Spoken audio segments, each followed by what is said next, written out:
بہتر وہ بولا۔ تھوڑی دیر کے بعد وہ رخصت ہو گیا۔ شاجی نے غسل خانے کا دروازہ کھولا اور پانی کے ٹب میں لیٹی ہوئی شاگی کو اٹھایا اور بستر پر لا ڈالا۔ شاگی بستر پر لوٹنے لگی اور اس سے کھیلنے لگی، بالکل بچوں کی طرح۔ سارے کلب میں شوکت کے واقعے کا چرچا تھا۔ لوگ قیاس آرائیاں کر رہے تھے، لیکن کوئی بھی اصل بات کی تہہ تک پہنچنے پر قادر نہ تھا۔ شوکت آج ابھی تک کلب نہیں آیا تھا۔ شاجی اور شامو اپنے محسوس کیبن میں موجود تھے۔ آصف انہیں دودھ کے گلاس دے کر جا چکا تھا۔ وہ اپنی اپنی جگہ پر سوچ رہے تھے۔ رات کا 1 بج گیا لیکن شوکت نہ آیا۔ آصف کی ڈیوٹی ختم ہو گئی۔ شامو، شاجی اور آصف اگٹھے باہر نکلے۔ شوکت تو آج آیا نہیں، اب کیا کیا جائے؟ شاجی نے ان دونوں کی طرف دیکھ کر کہا۔ اس کی کوٹھی پر پولیس کا پہرا ہے، آصف نے بتایا۔ تو پھر؟ شاجی نے سوچتے ہوئے کہا۔ وہ سب سوچنے لگے۔ وہ پیدل ہی فٹ پاتھ پر چلے جا رہے تھے۔ شوکت کا کوئی ملازم نہیں ہے؟ شاجی نے کچھ دیر بعد پوچھا۔ یہ میں نہیں جانتا، آصف بولا۔ وہ پھر خاموش ہو گئے۔ میرے خیال میں شوکت کی کوٹھی کی طرف چلتے ہیں، ذرا حالات کا جائزہ لے لے، آصف نے تجویز پیش کی اور وہ راستہ بدل گئے۔ پیدل چلتے ہوئے وہ شوکت کی کوٹھی کے پاس پہنچے، لیکن وہ کوٹھی کے بالکل نزدیک نہ گئے۔ ایک دوسری کوٹھی کی آڑ میں کھڑے دیکھتے رہے۔ کوٹھی کے گیٹ پر 2 سپاہی پہرا دے رہے تھے۔ شاجی نے کچھ دیر سوچ کر شامو اور آصف کے کان میں کچھ کہا اور کچھ دیر کی بحث کے بعد وہ ایک پلان بنا چکے تھے۔ آصف اور شامو دبے قدموں کوٹھی کی طرف بڑھنے لگے۔ شاجی ایک طرف اندھیرے میں رینگ گئی۔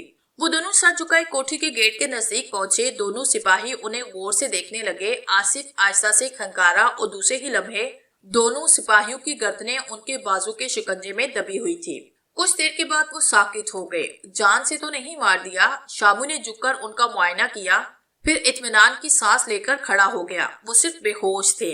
ان کو اسی طرح دیوار کے سہارے کھڑا کر کے وہ گیٹ سے اندر کود گئے، لیکن انہیں دہک جانا پڑا۔ اچانک ہی شامو کی نظر اندر دروازے پر کھڑے ہوئے 2 سپاہیوں پر پڑ گئی۔ وہ سگریٹ کی کش لگا رہے تھے۔ وہ آہستہ سے ایک طرف رینگ گئے اور پھر جھکے جھکے ان کی طرف بڑھنے لگے۔ ان کے قریب پہنچ کر وہ آہستہ سے سیدھے کھڑے ہو گئے۔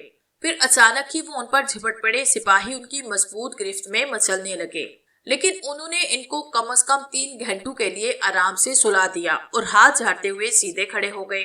آصف، تم یہاں دھیان رکھو، میں اندر جاتا ہوں، شامو نے چاروں طرف دیکھ کر کہا۔ ٹھیک ہے، وہ سر ہلا کر بولا اور ایک طرف بڑھ گیا۔ شامو نے کن اکھیوں سے اپنے اوور کوٹ کی پھولی ہوئی جیب کی طرف دیکھا جس میں کوئی چیز حرکت کر رہی تھی۔ پھر وہ دروازہ کھول کر اندر چلا گیا۔ تمام بلب روشن تھے اور ہر کمرے کا دروازہ بڑی مضبوطی سے بند تھا۔ وہ ہولے ہولے چلتا ہوا شوکت کے کمرے کے دروازے پہ رکا اور جھک کر قفل کے سوراخ سے اندر دیکھنے لگا۔ شوکت بستر پر بیٹھا بار بار ادھر ادھر دیکھ رہا تھا۔ اس کے ہاتھ میں پسٹل دبا ہوا تھا۔ شامو نے اوپر ادھر ادھر نگاہ دوڑائی۔ دروازے کے عین اوپر روشن دان تھا اور کھلا تھا۔ اس کے ہونٹوں پر مسکراہٹ پھیل گئی۔ اس نے اوور کوٹ کی جیب میں ہاتھ ڈالا اور جب اس کا ہاتھ باہر آیا تو اس میں ناگن دبی ہوئی تھی۔ وہ اس ہاتھ کو زمین تک لے گیا اور اسے چھوڑ دیا۔ وہ پھن اٹھا کر اس کی طرف دیکھنے لگی اور شامو نے ہاتھ سے اوپر روشن دان کی طرف اشارہ کیا۔ ناگن نے اپنا پھن اٹھا کر اوپر دیکھا اور آہستہ سے پھنکاری۔ دوسرے ہی لمحے وہ دیوار پر چلنے لگی۔ اس کی رفتار کافی تیز تھی۔ احتیاط سے شاجی، وہ مسئلے ہیں، شامو سرگوشی کے انداز میں بولا اور ناگن ایک لمحے کے لیے ٹھٹک کر پھر اوپر چڑھنے لگی۔ دوسرے ہی لمحے وہ روشن دان سے اندر داخل ہو رہی تھی۔ شامو نے جلدی سے آنکھ قفل کے سوراخ سے لگائی۔ شوکت بستر پر لیٹ گیا تھا اور سامنے دیکھ رہا تھا۔ اچانک وہ چونک پڑا۔ شوکت تیزی سے سیدھا ہو کر بستر سے اتر آیا۔ اس کا پسٹل والا ہاتھ حرکت میں آیا، لیکن اچانک وہ ساکت ہو گیا۔ اس کا پسٹل والا ہاتھ اٹھا ہی رہ گیا۔ شامو نے نظریں گھما کر دیکھنے کی بڑی کوشش کی، لیکن اسے مزید کچھ دکھائی نہ دیا۔ قفل کے سوراخ سے صرف سامنے کا منظر ہی دکھائی دیتا تھا۔ پھر شوکت نے پسٹل ایک طرف پھینکا۔ تھوڑی دیر کے بعد اس کے جسم میں حرکت پیدا ہوئی اور دروازے کی طرف بھاگا۔ دروازہ کھول کر وہ بھاگنے نکلے لگا، لیکن اس کے حلق سے چیخ نکلتے نکلتے رہ گئی۔ دروازے پر وہی نقاب پوش کھڑا تھا۔ اب وہ گھبرا گیا۔ اس کا سانس دھوکنے کی طرح چل رہا تھا۔ چہرہ پسینے میں بھیگا ہوا تھا اور آنکھوں سے خوف زدگی کے آثار جھانکنے لگے تھے۔ شامو نے اپنا قدم آگے بڑھایا اور شوکت الٹے پاؤں پیچھے ہٹنے لگا۔ شامو نے اندر داخل ہو کر دروازہ بند کر دیا۔ شوکت نے خوفزدہ نظروں سے دیوار پر دیکھا۔ سانپ غائب ہو چکا تھا۔ وہ سہمی سی نظروں سے ادھر ادھر دیکھنے لگا۔ اچانک اس پر کوئی چیز آ گری۔ وہ چیخ پڑا۔ سانپ اس کی گردن میں خمائر تھا۔ اس نے شوکت کی گردن کو اپنی گرفت میں لے لیا اور سرخ زبان نکال کر پھنکارتا ہوا بار بار اس کے چہرے کی طرف پھن بڑھانے لگا۔ وہ دونوں ہاتھوں سے اسے گردن سے نکالنے کی کوشش کرنے لگا، لیکن سانپ کی گرفت اور بھی زور پکڑتی گئی۔